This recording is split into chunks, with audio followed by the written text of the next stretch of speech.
एक गांव में दो भाई बहन रहते थे। उस गांव का नाम था सोनपुर। मिट्टी की खुशबू, कच्चे रास्ते और सादे लोगों से भरा एक छोटा सा गांव था। उसी गांव के एक पुराने से कच्चे घर में वह दोनों रहते थे। लड़के का नाम मोहन और उसकी छोटी बहन का नाम गुड़िया था। मोहन उम्र में अपनी बहन से 7 साल बड़ा था। बचपन से ही वह गुड़िया के लिए सब कुछ था, भाई, दोस्त और रक्षक। गुड़िया उसकी उंगली पकड़कर ही चलना सीखी थी। उनके माता पिता गरीब थे लेकिन खुश थे। माँ रोज गुड़िया के बाल गूंथती और पिता मोहन को कंधे पर बिठाकर खेत दिखाने ले जाते। घर में ज़्यादा कुछ नहीं था लेकिन हंसी बहुत थी। रात को माँ कहानी सुनाती और पिता कहते, मेरे बच्चे कभी अलग नहीं होना। एक दिन अचानक से बरसात हुई और सब कुछ बदल गया। पिता खेत से लौटते समय बीमार पड़ गए। इलाज के पैसे नहीं थे घर में।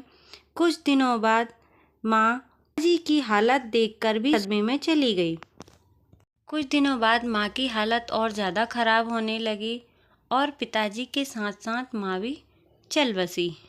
उस रात मोहन ने पहली बार गुड़िया को जोर से अपने सीने से लगाया और रोते हुए बोला, डर मत, जब तक भैया तेरा जिंदा है तुझे कुछ नहीं होगा मेरी बहन। उस दिन के बाद मोहन का बचपन खत्म हो गया।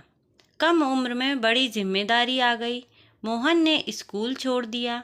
सुबह खेतों में काम, दोपहर में ईंट ढोना, रात को किसी की दुकान पर सफाई करना। काम करते करते उसके हाथों में छाले पड़ जाते लेकिन वह कभी किसी से शिकायत नहीं करता। गुड़िया स्कूल जाती, वह जानती थी किताबों के पीछे उसके भाई का खून पसीना है। कई रातें ऐसी आईं जब मोहन ने खाना भी नहीं खाया और कहा, मुझे भूख नहीं है, मैं खाना नहीं खाऊंगा। गुड़िया मासूम थी लेकिन वह समझदार थी। वह समझ गई थी कि मोहन खाना क्यों नहीं खा रहा है।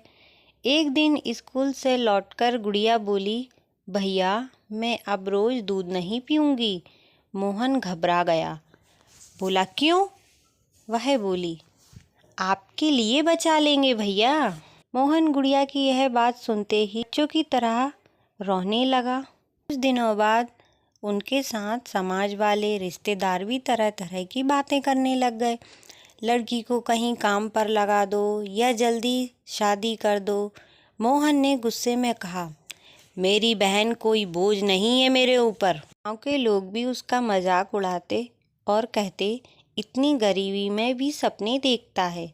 लेकिन मोहन हर रात भगवान के आगे मोहन कहता, चाहे कितनी भी तकलीफ हो मुझे दे दो लेकिन मेरी बहन को तकलीफ मत दो भगवान। सर्दियों का मौसम चल रहा था। फिर एक दिन अचानक बहुत तेज सर्दी आई और गुड़िया को बुखार आ गया। पैसे नहीं थे घर में मोहन के पास। मोहन उसे गोद में लेकर 5 किलोमीटर पैदल चलकर अस्पताल पहुंचा। डॉक्टर ने कहा, अरे अरे, तुम इसे पैदल लेकर आ रहे हो, यदि देर हो जाती इसे लाने में तो। जैसे ही मोहन ने डॉक्टर की यह बात सुनी तो मोहन जमीन पर बैठ गया और उसके हाथ पैर कांपने लगे। इसी तरह हॉस्पिटल में गुड़िया का इलाज चल रहा था और बैठे बैठे मोहन ने सोचा, चाहे कुछ भी हो जाए लेकिन बहन की पढ़ाई नहीं रुकेगी। फिर धीरे धीरे सब कुछ ठीक हो गया। गुड़िया पढ़ने में बहुत होशियार थी। उसे स्कूल से फ़ोन आया कि गुड़िया को स्कॉलरशिप मिली है तो उसने तय किया कि वह गुड़िया को पढ़ने के लिए शहर भेजेगा। जब वह गुड़िया को बस में बिठा रहा था तो उसने अपने फटे टूटे जूते छिपाते हुए गुड़िया से कहा, शहर में खुद को छोटा मत समझना गुड़िया।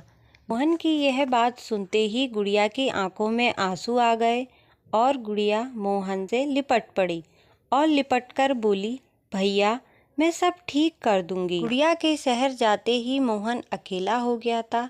हर त्योहार पर उसे उसकी बहन की कमी चुभती। वह उसकी पुरानी चिट्ठियाँ पढ़कर खुद से बातें करता था, हंसता रहता था। कभी कभी सोचता, क्या मैं ज़्यादा जी तो नहीं रहा? लेकिन फिर गुड़िया की मुस्कान याद आती और कहता, नहीं नहीं, अभी मुझे मेरी बहन के लिए जीना है। इसी तरह समय बीतता गया। कुछ सालों बाद गुड़िया की पढ़ाई जब खत्म हुई तो गुड़िया अफसर बनकर लौटी तो उसे देखने पूरा गांव आया।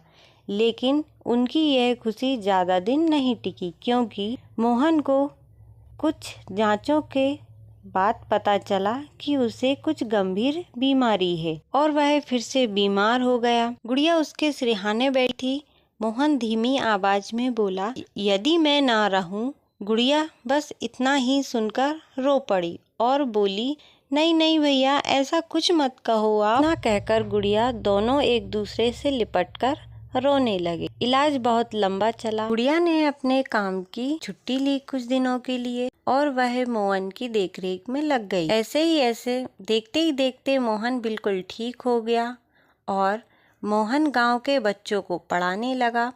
अपने हर फैसले की सलाह वह अपने भाई से लेती थी और देखते ही देखते वह दोनों अमीर हो गए। तो दोस्तों, हमें मुसीबत के वक्त ही पता चलता है कि कौन अपना है और कौन पराया। आपको मेरी कहानी कैसी लगी कमेंट में ज़रूर बताएं। राधे राधे, जय श्री कृष्णा।